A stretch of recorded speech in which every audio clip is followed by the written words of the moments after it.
So these are my ancestors, the Margarine Moonshiners from Minsk.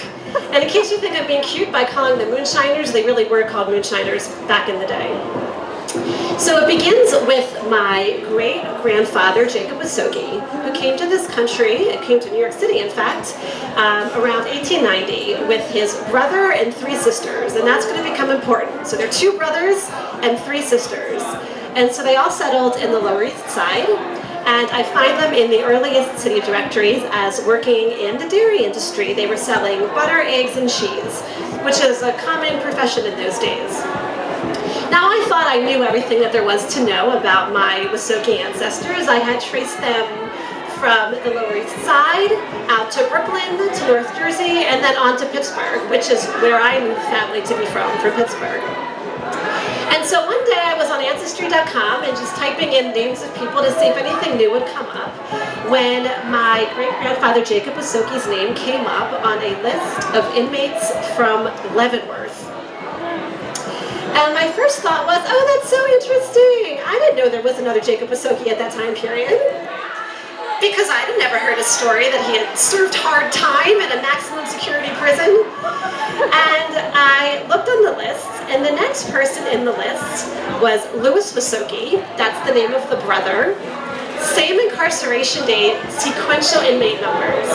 So there was no doubt about it. I knew that these guys were my guys. So of course the question was, what on earth did they do that got them sent to Leavenworth? You can imagine the worst comes to mind. Pillage, plundering, rape, murder, horrible things. But I Googled a little bit and I found a newspaper article, and the headline was, Oleo Men Sentenced.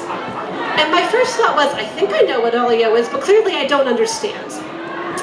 And I read the article and it said, Jacob and Louis Wisoki, butter men of this city.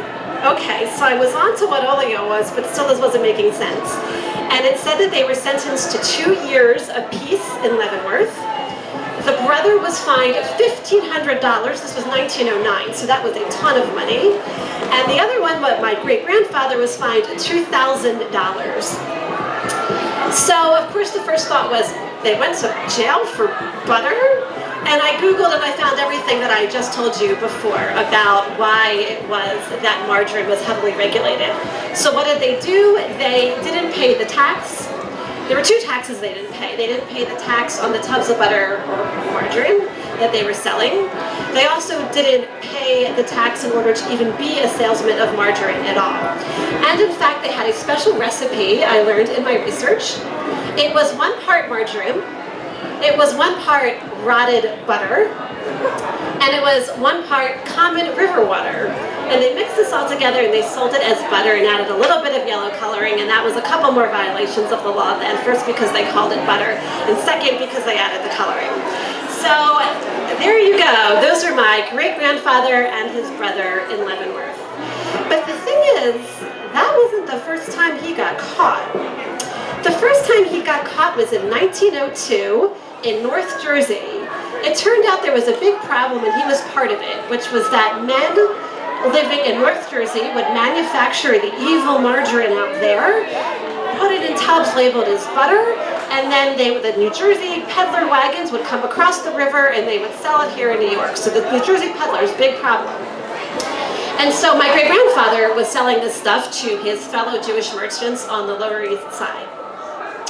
And the article mentioned that he was the brother-in-law of the Max Goodman, remember that name, who got caught a year earlier for the same crime. And it mentioned, curiously, that Max Goodman was excommunicated for selling hog butter. But here's the thing that I discovered in my research. Now, who here thinks that margarine is vegetable oil? Well, you're not raising your, okay, great, there are some hands. Guess what margarine wasn't in 1909 or 1902, or really any time before starting the 19-teens? Margarine was not a vegetarian product. See, the guy who invented margarine, what he discovered was that if you took the fat from the city abattoir, which is to say the leftover disgusting fat of whatever animals, both animals that had not been slaughtered in a kosher fashion and pigs, which there's no hope for them to be kosher, and they would take this fat and melt it down and do all kinds of dreadful things to it, including mixing it with milk, which is also a problem with keeping kosher. And that's how margarine is manufactured. So for those of you who are keeping count, I think we've already gotten up to 3 different violations of the rules of keeping the Jewish dietary laws, even before my ancestors took this stuff and mixed it with butter and then sold it as butter. So now you see that what got Max Goodman excommunicated was exactly what all of my ancestors were doing in this branch of the family. They were taking animal fat from animals that had been slaughtered improperly or were pigs, mixing it in with butter, with dairy, with milk, excuse me, mixing it in with more butter, and then selling it as dairy to their fellow Jewish immigrants living on the Lower East Side, many of whom, most of whom, probably thought a lot more seriously about keeping the Jewish dietary laws at that time than did my ancestors. So the only one who got excommunicated was Max Goodman, but unfortunately I have to admit to all of you, this is my family tree. This is what we did. We did not have castles. We did not have feasts of carrots. We sold margarine as butter, and we paid the price.